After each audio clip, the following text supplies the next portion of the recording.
মাজলানি এটা হচ্ছে শহীদ আব্দুল হামিদ এবং নজরুলের ভাই। ভাই আমার দুটো ভাইকে মারি, এক ভাই দুই ভাই আমরা নামাজ পড়ে যাচ্ছিলাম, সেই সময় যা মেরেছে 4:30 সময় দুই ভাইকে খুবই হত্যা করেছে। আর কি করবো, 2001 সালে আমাদের বাড়ি ঘর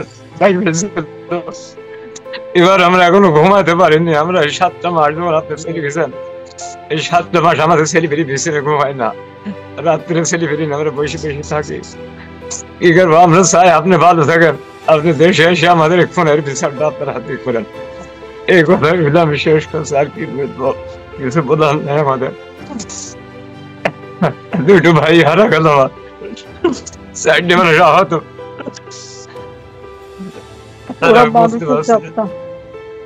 ওদের বিচার হবে, বিচার করবো ইনশাল্লাহ। আমি চাই আপনার হাত দিয়ে বিচারটা তাড়াতাড়ি এসে আপনি করে দেবেন, না আমরা বিচার করতে পারবো না। আমি বলে দিচ্ছি, আমাদের বিদেশে অনেক লোক আছে, তাদের বলে দেবো, ওরা দেখ আপনাদের সাহায্য